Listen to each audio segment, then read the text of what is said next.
Appeasement is the policy of making concessions to dictatorial powers in order to avoid conflict. Neville Chamberlain became the British Prime Minister in 1937. Having lived through World War I, he wished to avoid another war at any cost, and because of this, Chamberlain's way of dealing with Adolf Hitler, the Chancellor of Germany, was one of appeasement. Now, Hitler saw this as a weakness, so he decided to take advantage of it. The only problem was that Hitler did not know how far he could push Chamberlain or any other democratic leader before they would say no.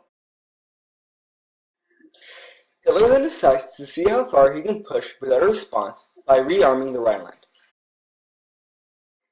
This was in direct violation of the Treaty of Versailles, which stated that the Germans were unable to possess any fortifications in the Rhineland. And even though it was in direct violation of the treaty, the world still did nothing. This was one of the first acts of appeasement leading to World War II. When Hitler receives no response, he decides to push a little more. On March 12, 1938, Hitler marched his army straight into the heart of Austria, to the capital city of Vienna. Due to there not being a single bullet shot, Hitler was able to say that it was a unification of two countries that were unjustly kept apart.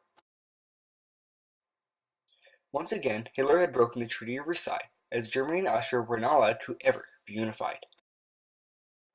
And even though Hitler had just annexed an entire country, the Democrats once again chose to appease him by letting him keep Austria rather than doing something to stop him. Hitler and his advisors then start to plan their next move, the invasion of Czechoslovakia. When Chamberlain hears of these plans, he decides to have a meeting with the Chancellor himself. At this meeting, Chamberlain and Hitler talk about the future of Czechoslovakia. At first, Hitler only asked for the parts of Czechoslovakia that had a German population of over 50%. Chamberlain thought this was a reasonable cost in exchange for a lasting peace, so he agrees to these terms.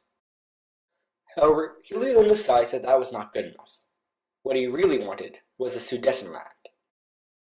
The Sudetenland was approximately one-third of the Czechoslovakia.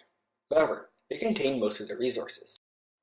When Chamberlain comes to the conclusion that the Sudetenland was worth a lasting peace, he decides to fly to Munich.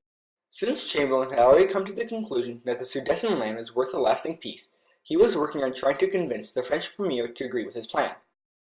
When the French Premier also agreed that the Sudetenland was worth a lasting peace, they agreed to sign it over to the Germans on the condition that they would advance no further. For the final time, Hitler was appeased. The British and the French had signed over the Sudetenland. What made this even worse was the fact that the British had sworn to protect Czechoslovakia, and they had just signed it over to the Germans without even a fight. When Chamberlain was questioned about this, he responded, "However much we may sympathize with a small nation confronted by a big and powerful neighbor, we cannot in all circumstances undertake to involve the whole British Empire in war simply on her account. If we must fight, it has to be on a larger issue than that." When Chamberlain had returned to London, he waved the Munich Agreement in the air and said that he had achieved peace in our time. However, this was not the case, as several months later, Hitler conquered the remainder of Czechoslovakia. Realizing that his plan had failed, Chamberlain soon promised the Polish people the full support of Britain should they ever be attacked by the Germans. On September 1st, 1939, the German army crossed the border between Germany and Poland. Keeping their promises, the United Kingdom and France joined Poland in declaring war on Germany, with Canada following a few days later. At that time, appeasement failed, and the Second World War began.